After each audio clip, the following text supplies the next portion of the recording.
Well, welcome into Bayou Roar. On this episode, we will be recapping LSU's loss to Vanderbilt, as well as just talking about where LSU is right now as a program overall. And as much as I would like to dive into what happened in week 8 and just react to everything, I mean, by the time this comes out, we're already going to be halfway to week 9. So I just felt like recapping a whole week of football that's already passed pretty much at this point doesn't make any sense. But of course, we did get some huge news that Billy Napier has been fired by Florida. And look, Billy Napier, super nice guy, just proved that he was not really cut out for it in the SEC. And look, that happens sometimes. You took a gamble on a guy that was kind of an up and comer, and it didn't work out for you. And for Florida, I think this is a smart move just because it felt like Billy Napier was never consistent. You'd have the highest of highs, beating Texas pretty handily for the most part. I know the final score maybe didn't reflect it, but Florida played really well against Texas. And then, you lose a couple more games and then you struggle to beat Mississippi State, which State has improved a lot. But I mean, Florida, with the talent they have, maybe should have played a little bit better than they did in that game. And just all in all, the Billy Napier era at Florida was just one that was not great. Got a lot of good players in the door, just could never turn it into anything successful. And so I do think that was a great move. And really other than that, I mean, it was a crazy weekend with some awesome rivalry games on the docket. That Georgia Ole Miss game was a lot of fun to watch. Bama Tennessee was, at least for one half, pretty fun to enjoy. I'm trying to think of now, like, what all happened. You had a couple fun games. Notre Dame USC was pretty tight. And then BYU, Utah, Missouri was in a lock with Auburn for a long time. And then not only that, Texas nearly lost to Kentucky, which is just absolutely crazy as well. So it was a wild weekend in college football, but just, obviously the biggest thing that happened coming out of it was Billy Napier getting fired. But that now leads us into this conversation about LSU. Because I feel like LSU is finding themselves in a very weird situation right now, much like what Florida had on their hands. Because LSU on Saturday lost to Vanderbilt, as many of you at this point probably know. And look, I don't want to keep bringing up painful memories for LSU fans, but, in that loss to Vanderbilt, there's a lot of things I could tell you. I could share the stats that you've probably heard at this point 1,000 times over and over and over again. I could do our typical recap style of sharing the things that went wrong, the things that were okay, the things that were good about both sides of the ball. But here's the ultimate bottom line when it comes to what happened at Vanderbilt on Saturday. You absolutely got bullied for 4 quarters. It was not just like, hey, for one half or for one quarter, Vanderbilt really dominated, or there was a couple of drives where Vanderbilt just really owned you, and that's what separated you from them. No, the entirety of the game from the start, Vanderbilt out muscled you the entire way, and basically you gave them the game that they wanted. Defensively, this was your worst outing so far this season. Defensively, you had your worst day against Vanderbilt. You just did. I mean, again, don't even have to read the stats to tell you that, because you just got manhandled the entire time. And look, there's always times when you play a quarterback like Diego Pavia, who is really, really good at making, you know, plays happen. When something breaks down, he can slip out and run here and there, all that good stuff. Honestly, he was a lot faster than I even kind of thought he was at times. His quickness was, I thought of him more as a physical runner than a fast runner. And he showed he had some wheels at times. Now, there was also a lot of times, again, just on a really poor defensive effort type of day, where you just didn't, I mean, you didn't put up a good fight. You just didn't. You literally had no spy on him. You had nobody covering him.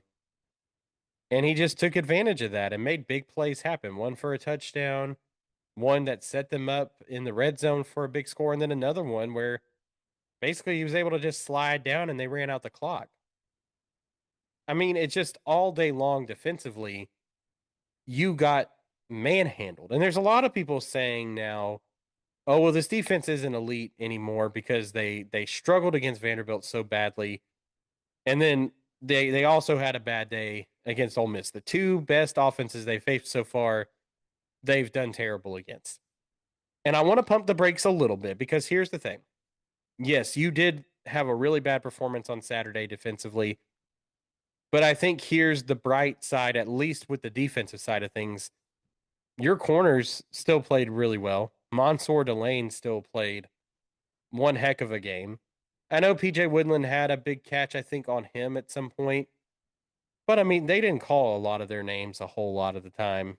I mean, they just weren't moving the ball really to the receivers. It was mostly the tight ends that had the bulk of the very few passing yards that Vanderbilt got. And so a lot of times those guys were being trying to be covered by, a linebacker, and that just wasn't going to work. But AJ Halsey had himself a great game. I mean, Tamarcus Cooley had some good plays. Like your secondary still played extremely well. And honestly, without Whit Weeks and without Bernard Gooden, your defensive line, Jack Pyburn had a lot of times where he would get so close, getting into the backfield, being a disruptor. He just couldn't quite get to Pavia. Honestly, there was a lot of times Harold Perkins was flying into the backfield and he had a chance to make a play. He over pursued. You just chose the wrong strategy Saturday. And this was honestly, if maybe I said in the past, I think I said that Ole Miss might have been Blake Baker's like kind of worst game this season so far. I think Vanderbilt now easily replaces it because it was like you never changed the strategy. It felt like you kept trying to be that super hyper aggressive, exotic blitz type of team. And really, you just needed to go very simple. You needed to play contain with the defensive ends a lot more than you did, especially when you're using like Perkins as a DN sometimes and stuff like that. Like you needed to play a lot more contain more than just, crazy exotic blitzes. And you just needed to kind of stick to very certain things. And they just never did that. But defensively, I still think this is a really good unit. Yes, they had their struggles with Ole Miss, but think about the fact that they started that game against that Ole Miss offense that just put up like what 35, almost 40 points on that Georgia team this past Saturday. They held them to 24 at home and held them to two opening 3-and-outs, and they only scored one time in the second half. They did pretty well against a Lane Kiffin led offense. What happened to that defense was just over time, they got really tired having to play so many snaps against a very up tempo offense. I think you can kind of sit back and say, okay, wasn't a great performance. They still got some good ball movement every now and again, but eventually that's going to happen when you play Lane Kiffin. Again, look what they just did to Georgia. They had Georgia on the ropes a lot of times in that ball game on Saturday. Like they did. So, I'm not fully convinced that this defense just has lost all of the mojo and all of the swagger that they've been carrying so far this year because of one bad game. But what is a red flag now is just how much more physical Vanderbilt was able to be than you on that defensive side.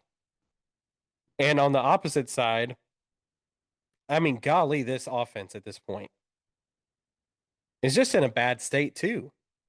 Nussmeier finally went out there, and golly, he was giving you everything he got, or giving you everything he had. And he was trying his hardest to go out there and perform. But that offensive line at this point, it has deteriorated to the point where I just don't trust when Brian Kelly says that those are the five best offensive linemen that you have out there. Now, I know Tyree Adams went down with an injury, so you put DJ Chester in there. So it's not exactly the five guys that you trust the most. But listen, Tyree Adams is going to be out on Saturday against A&M, which really stinks. Hopefully you'll get him back for Bama. And he hasn't been great, but he's at least been serviceable. I would say Braylon Moore has been a good, and maybe that's a bit of overstretch, but good has been, I think, what Braylon Moore has been. All right, I would classify as Josh Thompson, but then straight up bad has just been the left guard rotation of Cohen Eccles, Paul Mabenga, and Weston Davis. And I don't want to throw those guys necessarily under the bus, but here's the thing: at this point, what is the value of continuing to send guys out there that you're clearly seeing are not playing well? You know, at this point, they've had half a season, a little bit over half a season, actually. We're 7 games in now. And I just cannot believe that those are the best 5 guys out there. Not when I've seen Curious Kern go on the road as a true freshman to Ole Miss and just play really physical. There are so many talented offensive linemen that they've recruited to this program for the last several years, and it just seems like they're not reaching the point that they should to be able to go out there and play well. And it's sad if those are truly the best 5 guys you have, then you are in a really sad state. Because I'll tell you this, that offensive line is really the thing that is really killing this offense. Because Nussmeier's healthy now, and you can clearly tell that. He's slinging the rock. He is playing his heart out. And he still can't get it done because he doesn't have any time, or he'll finally escape the pocket, make a good throw down the field, and there's a holding call. The offense is being killed by the offensive line just not being good enough. And your running backs, which actually have a lot of talent. Harlem Berry went 11 for 55, 5 yards a carry on Saturday, and he actually slipped on one that probably would have been a pretty big play if he had kept his balance on the turf. He had a really good showing on Saturday. We know that Caden Durham's got a lot of talent, but you can't maximize those when half the time you're getting no push at all from your offensive line. And so it's just this offense is in a terrible state right now because you can't block in either pass block or run block. You can't trust these receivers all the time. They have a ton of drops on the season. Even some of your best guys, Xavier Thomas, who's had a really solid year, has had some drop. He had a huge drop on Saturday against Vanderbilt. Barian Brown basically had a first down catch that slipped through. Now, it was a difficult throw, and it was a little bit behind him, and it was a difficult catch for sure. But he still dropped it, hit him right in the hands, and he dropped it.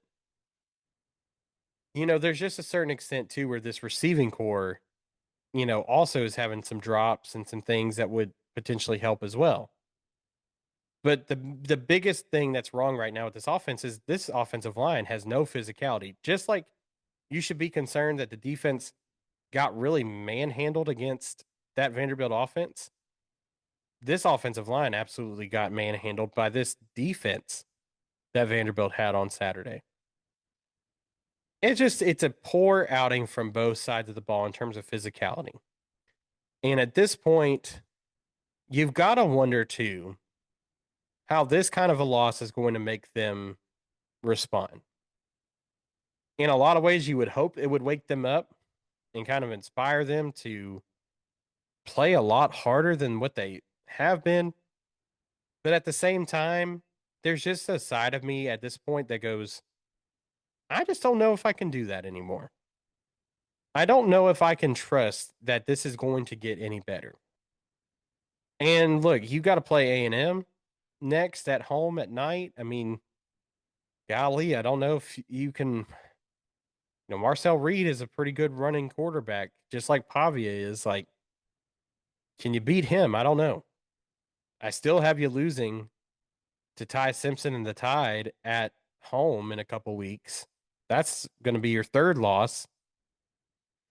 You know, you play an Arkansas team that's really down bad right now, so you should hopefully beat them. You should get your easy win against Western Kentucky.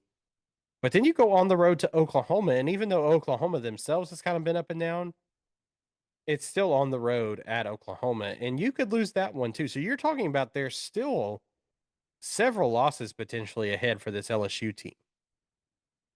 And I almost wonder, are these guys just sitting around going, if we just got manhandled by Vanderbilt, What do you think is going to happen when we go play Alabama or when we go play Oklahoma or when Texas A&M comes to town? I just wonder if this is going to be a backbreaker type. I really felt like this is a loss that isn't just bad because it's a loss to Vanderbilt. Because let's get this straight. Let's give Vanderbilt their credit. Vanderbilt has improved a lot as a football team and as a football program over the last couple of years. They really have turned things around a lot, and you got to give them some respect for doing what they did. They showed up to play, and you cannot say anything less than that. However, the other part of this is what makes this a backbreaker loss is how you lost. Being out physical the entire time. Just really showing that you can still just play such bad football, when there's really no excuses for it. And it's just one of those types of losses that you leave from it going, that wasn't just a loss, that was an absolute beatdown that Vanderbilt gave you on Saturday. And so that's why I didn't ring the bell after the alarm bells after the Ole Miss loss, because I said, you know what, they lost by 5 on a day where the offense wasn't really that good. They struggled for most of it. They limped around. The defense played 90 plus plays on the road against Lane Kiffin. That was a loss that was tough, and it was one that you shouldn't have lost, but you say that we made some mistakes. We didn't execute properly. That's why that happened. But that was not the case against Vanderbilt. You just got absolutely whooped up on. And look, 31-24, I know doesn't look like a score that screams like, oh, Vanderbilt just, beat up LSU the whole time. And I'll eat some crow. I did not expect Vanderbilt to just beat up LSU like everybody was talking about the week leading up to the game. But they did. It's just how those two programs are going in completely opposite directions. Clark Lee has got the Vanderbilt Commodores just in a really good spot. Now, I don't know if they'll ever truly be a competitor for SEC titles. I don't know if they'll ever be true competitors for the college football playoff. There's just a lot of limitations when it comes to Vanderbilt. That's not Vanderbilt's fault by any means in terms of the football program. Their school just has a lot of, it's tough to get football players in there because of the academics and all that being so high. But it does feel like Clark Lee's got them to where they're in a much better spot than they've really ever been before. And so you got to give them their dues and their credit where it's deserved. But man, Saturday was it was pathetic. It was pathetic. And it was hard to watch because on a day where your offense still showed a little bit of some improvement. I mean, you put up 24, which I know is not still great, but some of that was some really good touchdowns, a really great play call to get the ball out to Trades Green on, again, just a wonderful play. Honestly, I gave Joe Sloan some credit for that one. I said that was a great play design. Having everybody go one way, Trades kind of slips out to the other way. You just kind of flip it on over to him and he takes it the rest of the way. Beautiful. Why don't we get more of that stuff more often? But then you also had situations where sequencing was still bad. Sequencing was still an issue. You got lucky on a play where you tried to get the ball to Xavier Thomas and it kind of fluttered out. But luckily for you, Xavier Thomas is a phenomenal athlete. Catches the ball, evades some tackles, stays on his feet, takes it 62 yards for a touchdown. Like, there's just some times where that kind of stuff happens. And so you go, okay, we had some luck on our side. We had some good drives where we had good play calling and we scored some points. Like, the offensive line, though, again, robbed you of another one because you had another great red zone play call that ended up getting overturned because you had a false start. And so, again, on a day where your offense finally kind of showed like maybe they could hang around a little bit, your defense just laid an egg and went absolutely nowhere. So, all this being said, obviously the big talking point all week has been, well, what about Brian Kelly? And what about where this program is at. And that's what I want to talk about now because I feel like this program is just in a state that is very, very uncomfortable. And I'll explain why in just a second. Okay, so the other side of this discussion obviously turns itself towards Brian Kelly and this program.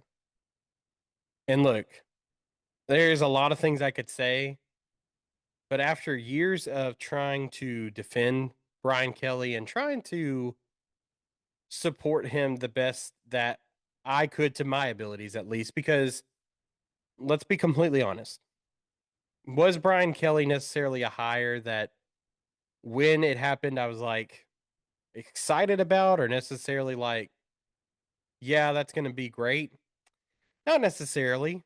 But I at that time trusted that Scott Woodward was going to go out there and get somebody that was good and was going to come in here and try to do a really good job. And, Notre Dame had some success, again, never got to the national championship or anything, but had some success. And I was like, you know what? Maybe if you get the right tools in Baton Rouge and the right players, maybe a coach that had some success at Notre Dame, like Brian Kelly had, maybe he could use that to catapult himself forward as a coach and lead a team to a national championship. Again, I wasn't necessarily pumped about the hire or anything, but I thought there was some potential, more than others at least. But along the way now, it just feels like Brian Kelly has no idea what he is doing with this LSU program. You kind of gave him excuse. You kind of gave him an excuse year one because he came in with 39 scholarship players left, and I would not have wished that upon any coach coming in. I think it would have been very, very unfair to put a lot of expectations on Brian Kelly year one because of what the cupboard had left in it when Orgeron left. However, to be honest, year one went a lot better than you expected. You brought in Jaden Daniels, and he took a minute to kind of get himself acclimated that year, but had one heck of a performance against Alabama. You upset Bama that year at home, which was, I mean, surprising as all get out. You made a lot of really good moves in the transfer portal, which led to some success in your kind of faster rebuild for sure. And so you went what 9-3, went to the SEC championship game, and in the last year with the divisions, ironically enough, played against Georgia, and you lost, but nobody expected that LSU team. I feel like to win the SEC title, especially because Jaden Daniels was hurt. Garrett Nussmeier, who at that point had not played a ton, had to come in and play that game, all those things, right? So year one, you have some success and you feel pretty good. And then the next year, you have this amazing offense led by Jaden Daniels once again, Brian Thomas Jr., Malik Neighbors. You know the names, right? Amazing Heisman Trophy winning season for Jaden. Best offense in the country. But then what happens? You have a awful defense, just a horrific defense, and you go 9-3 again, and you win the bowl game. You win both your bowl games, so they're technically 10-win seasons. And you go, okay, man, if we can at least just get a defense together, if this is the type of offenses we're going to have in Baton Rouge, maybe there's a chance, with the right defensive hires, we get this thing going. Then year three, you obviously bring in Blake Baker. You retool that defensive staff. They have a decent turnaround. It wasn't the best defense ever last year, but they took steps forward. The offense, unfortunately, took a small step back, as to be expected when you lose Jaden Daniels and a couple first-round receivers. But Nussmeier still throws the ball for 4,000 yards and a lot of, good bit of touchdowns. And Kyron Lacey has a pretty good season. Aaron Anderson has a really nice season. Your offensive line is obviously anchored by Will Campbell and Emory Jones, some really good players. Struggle to run the ball a little bit, though. Once again, you don't have the results you want. You went 8-4 in the regular season, won the bowl game, got to 9. All that being said, I feel like what ultimately ended up killing Brian Kelly more than anything is not the 9-win seasons, is I think it's that first year success. The fact that you came in with 39 scholarship players and you got to 9 wins, and honestly, that excited a lot of people because again, that was so much more than what we expected. I think that went to Brian Kelly's head. And he honestly thinks that, okay, hey, this fan base is amazed that we got to 9 wins my first season, a 10-win season with a bowl win. Like, wow, that's really cool. When it's really more like, no, we were just happy that we were not squandering around anymore and throwing out 39 scholarship players to play in a bowl game, starting a wide receiver and a wide receiver defensive back played multiple positions. I felt like in John Trey Kirkland out there at quarterback against Kansas State. We were more excited that we weren't with that anymore, more than we were about a 10-win season. Because again, what are the expectations? The expectations are to go compete for an SEC title, a college football playoff spot, and potentially a national championship almost basically every season. Now, to varying degrees, you may come up short of the playoff every now and again. That's okay. In the NIL era, the playing field's a lot more balanced, but you should still be in the hunt for those spots most of the year. You should be competing for a spot in the SEC title game pretty much every year. And on those years you do make it to the playoff, you should be making a run for the title. LSU has had just such a rich history of football. The state itself of Louisiana produces so much high value talent. You are able to recruit really good players at this program. There's really no excuse to not be doing that kind of stuff. But the problem is I think Brian Kelly thinks that, again, okay, if I just make it to the playoff once, then this is all going to blow over and go away. They're going to forget about it. And, we'll just compete and make it there and they'll be all hunky dory and we can keep moving on. It's like, no, no, no, no, no, no. The first season, it was nice that you got to 10 wins, but we're expecting you now to keep building this up. But I think Brian Kelly, and I tried to give him credit for a long time for seemingly adapting to things, like realizing, oh, I do need to use the portal some, like he did this past offseason, where he finally kind of said, we're going to go out and spend some money in the portal, something he was reluctant to do for 2 years. But he finally did it and got some really good pieces, Mansour Delane, AJ Halsey amongst them. But I also feel like because of your reluctancy to do that in the other years and just more so taking on gambles in the portal than proven commodities, you cost yourself chances to really compete at a higher level. And I think because of that, you just went into this portal spending money, maybe sometimes on guys that you didn't really need. Barian Brown is awesome. Nick Anderson has a lot of potential. But they weren't necessarily guys that you had to have when you were bringing back Chris Hilton and Aaron Anderson. You had up and coming guys like Kyle Parker. Like you didn't have to get those kind of guys. You were just bolstering down your roster and spending money for the sake of spending money when you should have been using that money to bring in more transfer portal offensive linemen because that's what you needed more of.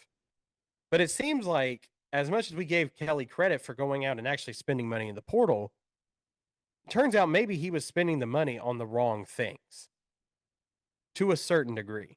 The defensive additions, yes, you had to have those. Patrick Payton, Jamari Butler, Jack Pyburn, certainly. But there just comes a time where you go, I think, again, Kelly is just doing a lot of this to say, look, I spent the money in the portal like you wanted me to. Look, I put together a roster that should have been competitive. But now you find yourself in a season like what Ole Miss had last year. They put all the chips in on a table and they said, this is our year. We put all this money into this team. Let's go. And then they fell short. The problem is, I think this LSU team put all the chips in on the table and might fall a lot shorter than Ole Miss did a year ago. And so you really got to sit back and go, what happened here? I think Brian Kelly ultimately finds himself in a trap that has ruined a lot of really good LSU coaches and has ruined their careers towards the end. But he's hitting that a lot earlier now, which is stubbornness and a little bit of arrogance turning into your ultimate downfall.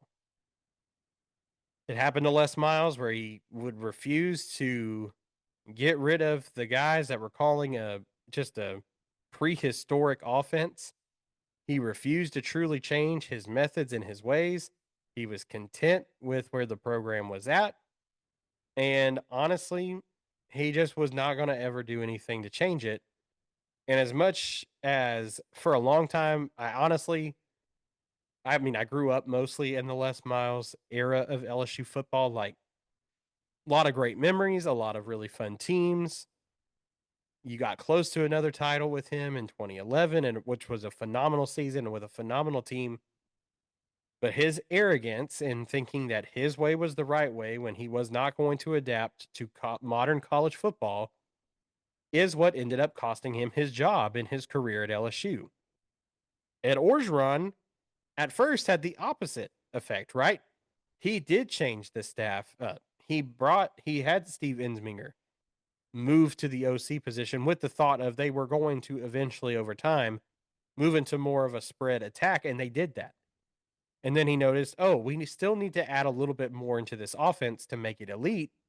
Goes and adds a passing game coordinator by the name of Joe Brady from the Saints coaching tree. And you know what happens the next season. Like it seemed for a while that Ed Orgeron truly understood what it was going to take for LSU to get back on top and to win, make the adjustments that were necessary, and keep going. But then what happens to Orgeron? Well, Ensminger retires. Joe Brady goes to the NFL. Dave Aranda takes a head coaching job. And then all of a sudden, you are now in this situation of now you have got to go out and kind of rebuild basically from scratch. And now you have to prove yourself truly as a head coach after you just got the biggest prize that you have been wanting your whole coaching career. And what happened? His arrogance took over. He felt like he could just make hires and they would work out. Bo Pelini, Jake Peets, DJ Mangus. I can't even remember. There was another offensive coordinator I felt like that he went after and it just didn't work out. I just can't remember at this point. Kind of blocked those memories out of my mind. But all that being said, arrogance once again struck. He thought because he won the title, because he had made things work before, that he could keep replicating that success. And what did he keep saying over and over again? Well, we're just trying to get back to that 2019 offense. We're trying to run that Joe Brady, Steve Ensminger offense again and again and again. And he couldn't do it because you cannot always just replicate that. The reason why that worked was because they fit a scheme around those players instead of just picking a scheme and running it with anybody. And that eventually led to Ed Orgeron's downfall, was just his arrogance and thinking that he just was going to do whatever was correct. And I think you're seeing that now with Brian Kelly. Instead of admitting when things are going wrong and trying to adjust to them, like in the middle of one of the worst historically bad defenses in LSU school history, you don't just can Matt House at some point. You stick with him until the end of the year, even though it is a sinking ship that you can clearly see going down. Same thing with the offense this year. You know that this offense is not doing well. It is again a sinking ship that is going to about the bottom of the ocean, if it's not already there, and you're just watching everybody drown on it. Promoting Joe Sloan to OC when he was not a very proven commodity at that role, just because you had the chance at potentially landing Bryce Underwood, the number one quarterback in the country, might be the ultimate decision that haunts Brian Kelly the rest of his career. Not just at LSU, but maybe even if somebody wants to take a swing on him moving forward now. Because honestly, that just shows a very, very bad sense of judgment. Being so tied up in getting the number one quarterback that you promoted a guy that shouldn't have had that job, instead of going out and trying to find a real OC, I think is going to end up hurting him a lot. And here's the truth. A lot of people have been asking me that I'm just friends with, well, what do you think happens next? Honestly, I don't think they're going to fire Kelly this year. The buyout is very large. Could be wrong, but I just don't see that happening. What I see happening is them going, hey, you need to fire your offensive coordinator, probably most of this offensive staff. And just like what you did with the defensive staff, you need to retool and rebuild. And if it still doesn't work out, then I think we start talking about potential firings. That's what realistically I think is going to end up happening. I think there's still too much time. There's still too much money left on this contract for them just to dump him this season. But again, if the offensive staff changes happen and it's not fixed going by the end of next season, then yeah, definitely you're going to probably see Brian Kelly start heading out the door. Now, here's a couple other things that I think are interesting right now. Does, realistically, yes, I think it's more likely that he sticks around for another year.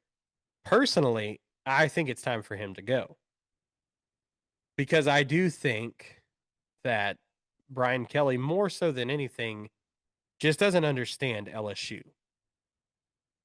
The thing about Saban, the thing about Miles, and definitely Orgeron, to a certain extent for their times, understood LSU.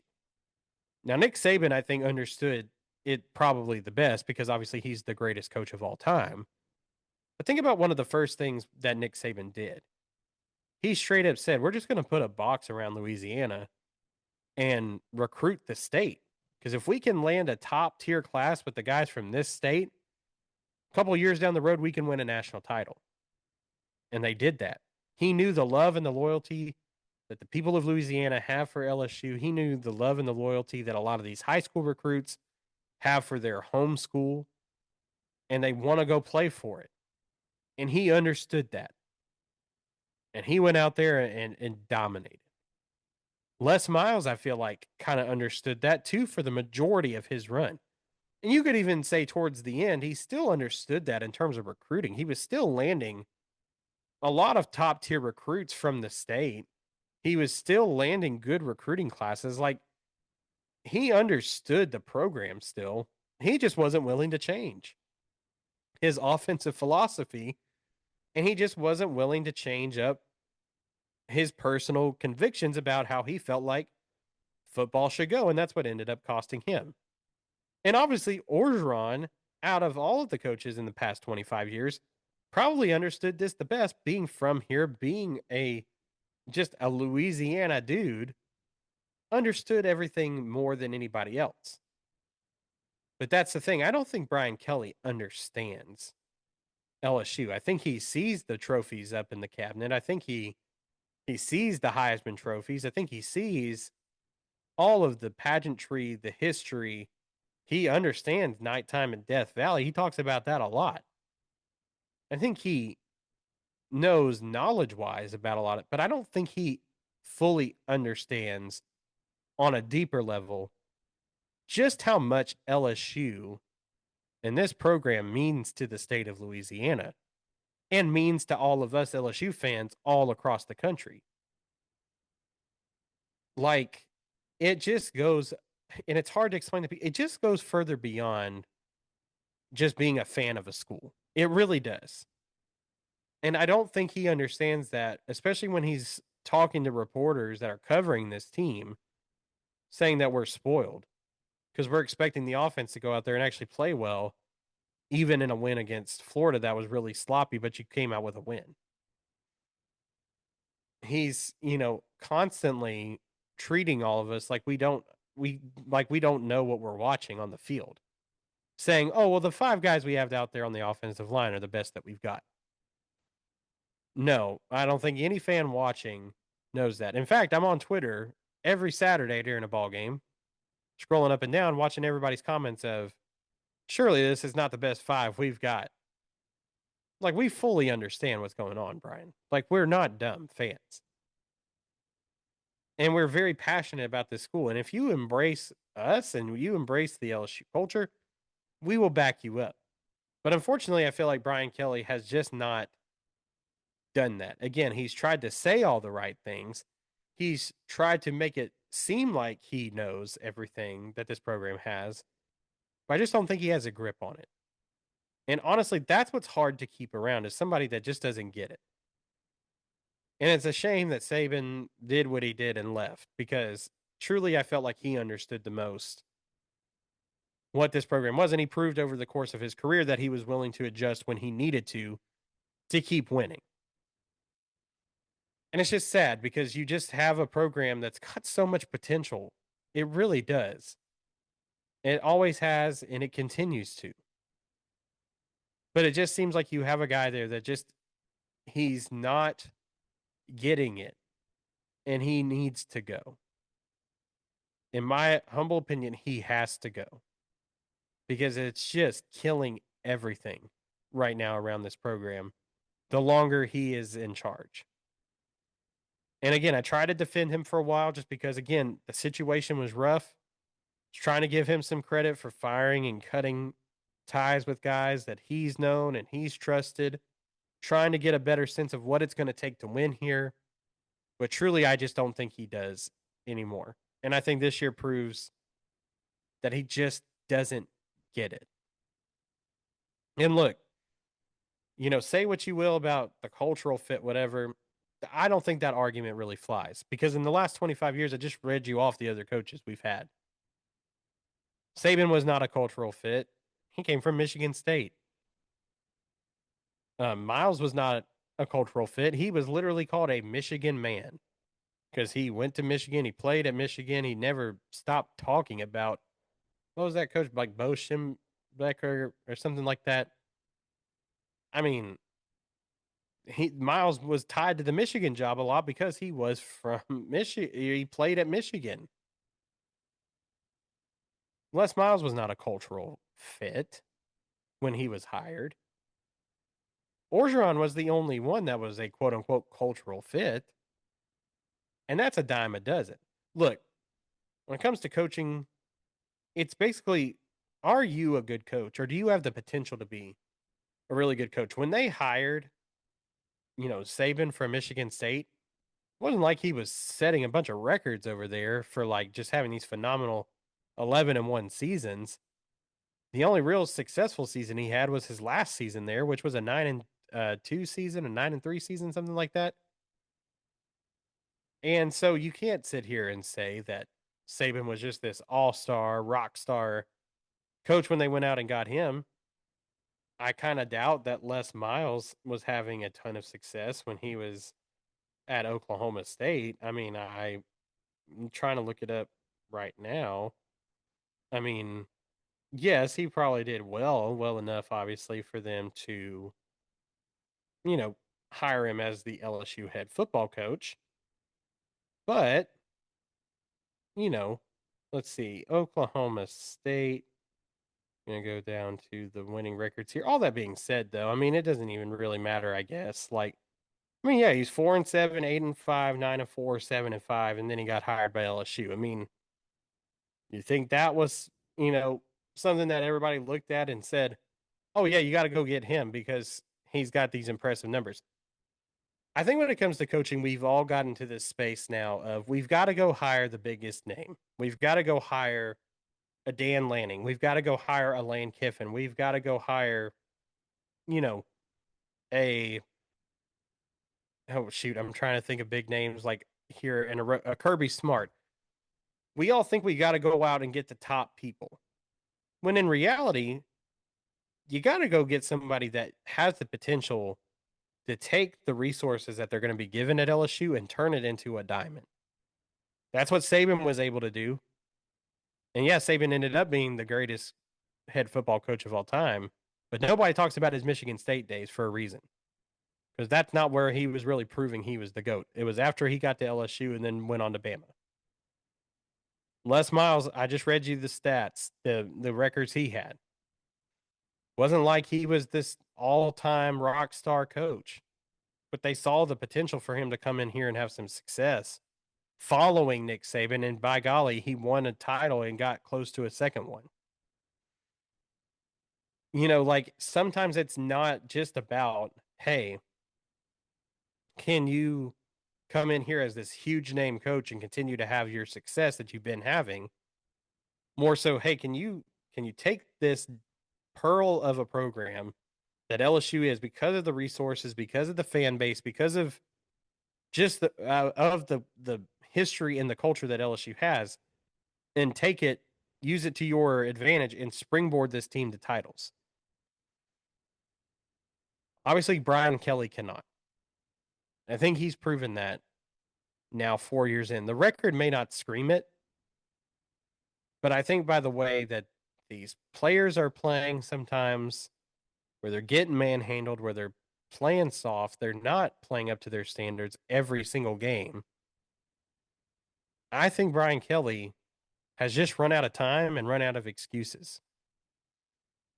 And I can't name you a long list. I mean, I could list off some names of guys that I potentially like.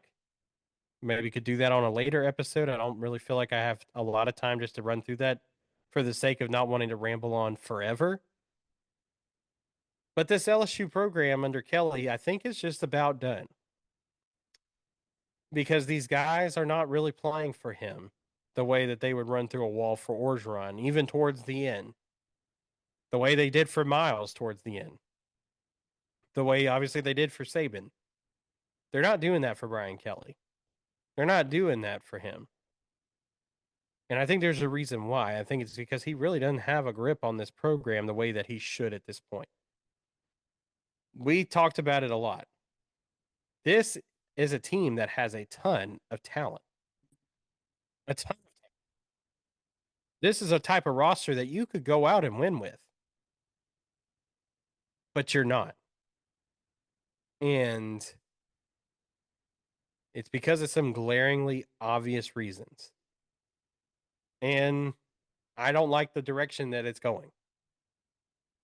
And so, again, I don't know what the timeline is, but at this point, I don't think there's about anything else Brian Kelly could really do that would convince me otherwise that this has got to trade off somewhere else. So I know this was a little bit of a different episode today.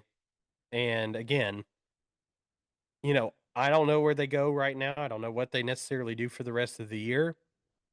But I would just say buckle up and buckle in, because we're in for a wild ride, because you don't know what's going to happen. They may look great against A&M. They may lose to Bama. They may lose to Arkansas. They may look great against Arkansas. I don't know. But what I do know is, at the end of the day, I'm still going to root for LSU no matter what. I'm still going to pull for them. They're still my team. They're always going to be my team. Going to love this program, even in its darkest of times. But just like we've seen in the past, where Orgeron could find success, where Miles could find success, where Saban could come in and find success, there's a coach out there that can come in and take these resources that LSU has an abundance of, and they can turn it back into the championship level program that it can be. And it's just about now moving past this and getting to that. And I'll say this, maybe Kelly is just a guy that you needed to just get you to the next guy. And as much as that sucks, because you've invested so much money and time into this era of LSU, if it gets us to a guy that's actually going to propel it, take this talent base, add on to it, and propel it to championship level, maybe this was just the move that had to be made for this time. We don't know yet. Maybe that's me trying to look positively, but at this point, that's all I can really do. So, but thank you guys for following along. If you would, please make sure to like, share, subscribe, wherever you get your podcast from, or if you're watching on YouTube, hit subscribe. And look, I really do hope you guys have a great week this week. We'll be back on Friday, just a couple days from now, to break down the game against A&M and also give week 9 predictions. So make sure to tune in for that. But until next time, I hope you guys have again, just a great week, and let's go Tigers.